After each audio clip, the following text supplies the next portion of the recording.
Thank you, everybody. We had a very good meeting. We talked about North Korea, as you can imagine. We're very much in agreement. I think we're very unified, and we have been right from the beginning. This is something that has to stop. We all feel that very strongly. I will be speaking to President Xi tonight from China, and we've been working very closely with China and with other countries. That phone call will take place tonight. So if you have any questions, go ahead. Mr. President, what have you been able to do to reassure South Korea given the recent tensions rising? Well, I think as far as reassurance, they probably feel as reassured as they can feel. Certainly they feel more reassured with me than they do with other presidents from the past, because nobody's really done the job that they're supposed to be doing. And that's why we're at this horrible situation right now. And it is a very bad situation. It's a very dangerous situation. And it will not continue, that I can tell you. So I think South Korea is very happy, and you don't mention Japan, but I think Japan is very happy with the job we're doing. I think they're very impressed with the job we're doing, and let's see how it turns out. Mr. President, were you being sarcastic when you thanked Vladimir Putin for expelling 755 diplomats from Russia? In order to reduce our payroll? Absolutely. I think you know that. I think you know that. We'll see. In fact, I was just speaking to the secretary, and we're talking about coming up with an answer. When, Rex? Tell me. By September 1st. By September 1st, we'll have a response. But we have reduced payroll very substantially. Yes. Mr. President, a lot of Americans are on edge with this rhetoric going back and forth between the United States and North Korea. What can you tell them? What do you think tell them? You know what I can say? Hopefully it'll all work out. Okay? Nobody loves a peaceful solution better than President Trump, that I can tell you. Hopefully it'll all work out. But this has been going on for many years. Would have been a lot easier to solve this years ago before they were in the position that they're in. But we will see what happens. We think that lots of good things could happen, and we could also have a bad solution. But we think lots of good things can happen. What would be a bad solution, sir? I think you know the answer to that. But tell us more, Mr. President, please. When you say bad solution, are you talking about war? Is the U.S. going to go to war? I think you know the answer to that. Is Iran abiding by the nuclear agreement in your view? Well, we have some pretty strong opinions, but I would say that they are certainly not abiding by the spirit of the agreement, and I'd go for really a further step. But I would say that the spirit of the agreement Iran is not abiding by, absolutely. Staying in that region, do you have the right generals in place right now for the fight in Afghanistan? Well, we're going to make a determination, Peter, in a very short period of time as to Afghanistan. I've been looking at it. It's our longest war in history, 17 years. That's unacceptable. We will be making decisions, as you know very well. We're looking at that very closely. We talked about it a little bit today. We talked about Venezuela today also, by the way. Venezuela is a mess. It's a very dangerous mess and a very sad situation. But we talked about Venezuela also. We're a couple weeks into General John Kelly's time as your chief of staff.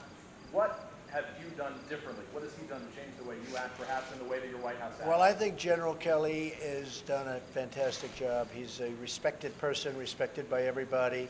Things have come together very nicely. And I have to say, I think probably, and I've gone through this a lot, but I think very, very few presidents have done what we've done in a 6-month period. Whether it's optimism in business, whether it's a stock market, whether it's picking up $4 trillion in value with companies and equity, whether it's all of the many things, including a Supreme Court justice, regulations being cut massively. We have, I think it's 48 bills being passed in the I'm talking about legislature, not just executive orders. I think few have done anywhere near what we've done. And we'll work now on tax reform cuts. We'll never stop working on, as you know, health care. That's also working. And we're working on other things, including infrastructure. We're going to have a very big infrastructure bill. So I think nobody's done, very rarely could I say that anybody's done. I'm not sure that anybody's done what we've done in a 6-month period. But I think that General Kelly has brought a tremendous, he's brought something very special to the office of chief. I call him chief. He's a respected man. He's a 4-star from the Marines. And he carries himself like a 4-star from the Marines. And he's my friend, which is very important. Mr. President, a number of Republican senators have rushed to defense of Senator Dory Leader McConnell in the last day or so. What do you make of that? And if you reached out I to don't anyone- make anything of it. We should have had health care approved. He should have known that he had a couple of votes that turned on him, and that should have been very easy to handle, whether it's through the fact that you take away a committee chairmanship or do whatever you have to do. But what happened, in my opinion, last week is unacceptable. People have been talking about repeal and replace for 7 years, long before I ever decided to be doing what I'm doing. 7 years they've been talking repeal and replace, and it didn't happen. And not only didn't happen, it was a surprise. And it was a horrible surprise. And it was very unfair to the Republican Party and very unfair to the people of this country. So I was not impressed. Now, can he do good? I think so. I think we can do very well on taxes, cuts, reform. I think we're going to do well on infrastructure. And things will happen with respect to health care. And I think things will happen maybe outside of necessarily needing Congress, because there are things that I can do as president that will have a huge impact on health care. So you watch. Have you Stay spoken to tuned. the governor? Have you spoken to the governor of Guam? And what did you tell him? No, I have not, but I feel that they will be very safe. Believe me, they will be very safe. And if anything happens to Guam, there's going to be big, big trouble in North Korea. Have you ordered any change in our military readiness? I don't want it to say. I don't talk about that. You know that. I'm not one that says we're attacking Mosul in 4 months. Okay, we do it or we don't do it. Yes. You're interrupting your trip here to return to Washington on Monday. Can you tell us why you're doing that? Well, this isn't really for me a trip. You know, I stay out of Manhattan because it's so disruptive to go to Manhattan. Now, I will be going on Sunday night. I have meetings on Monday and Tuesday going to Manhattan. But I stay out because it's so disruptive. You know, all of my life, I mean my adult life, because I grew up in Queens, not in Manhattan. But during the time that I lived in Manhattan, whenever a president came in, it was very disruptive. And I think I'm probably more disruptive than any of them. So when they have to close Fifth Avenue, when they have to close 56th Street and many other streets, so I'm here for that reason. We're doing a tremendous amount of work. We're having, you know, large numbers of meetings, and I'm on the phone a lot.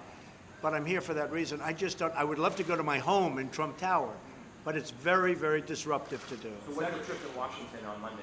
Yes, we have a conference scheduled. We have a very important meeting scheduled, and we're going to have a pretty big press conference on Monday. Secretary Tillerson has spoken emphasizing diplomacy. You've spoken increasingly emphasizing the potential for military options. Are you two on the same page? Totally. I can tell you totally on the same page. And Secretary, maybe you'd like to make a statement? Well, I think it takes a combined message there if we're going to get effective movement out of the regime in North Korea. I think the President's made it clear he prefers a diplomatic solution. I think he responded to that in effect just a moment ago. And so I think what the President's doing is trying to support our efforts by ensuring North Korea understands what the stakes are. Speaking of the State Department right now, these recent acoustic attacks we've learned about regarding diplomats, American diplomats in Cuba. Who's responsible for the acoustic attacks? Is it Cuba? Is it Russia? Who's to blame for that? We've not been able to determine who is to blame. We do hold the Cuban authorities responsible for the safety and security of all of our people, just as every host country has a responsibility for safety and security of diplomats in their country. So we hold the Cuban authorities responsible for finding out who is carrying out these health attacks on not just our diplomats, but as you've seen now, there are other cases with other diplomats as well. What do you make of this awful situation of them losing their hearing, these American diplomats? It's awful. You just described it exactly correctly, which is why we're bringing people out. Can you tell us what you're considering for Venezuela? What options are on the table right now to deal with that? We have many options for Venezuela. And by the way, I'm not going to rule out a military option. We have many options for Venezuela. This is our neighbor. This is, you know, we're all over the world. And we have troops all over the world in places that are very, very far away. Venezuela is not very far away. And the people are suffering. And they're dying. We have many options for Venezuela, including a possible military option if necessary. That would be U.S.-led, President? Say? That would be a U.S.-led military operation? We don't talk about it, but a military operation, a military option is certainly something that we could pursue. We heard from North Korean state TV saying we consider the U.S. no more than a lump which we can beat to a jelly anytime. Well, let me hear others say it, because when you say that, I don't know what you're referring to and who's making the statement. From Russia, But Israel, let me North hear Kim Jong-un say it, okay? He's not saying it. He hasn't been saying much for the last 3 days. You let me hear him say it. Mr. President, do you support regime change in North Korea or in Venezuela? Do you think those regimes? I don't want to comment because I think they're very different places, so I don't want to comment. But I support peace, I support safety, and I support having to get very tough if we have to protect the American people and also to protect our allies. Do you think your vice president will be a candidate for president in 2020? I don't think so. No, I don't think so at all. He's a good guy. He's just, as you know, he's left for Colombia and various other places. He's been terrific. He's been a great ally of mine and a great friend of mine. Are you considering further economic sanctions against North Korea? Yes, we are. Yes, we are. Very strong ones. In what form? They're already very strong. We are considering additional sanctions at a very, very high level, and probably you could say as strong as they get. Okay, thank you very much, everybody. Thank you. Thank you. Thank you.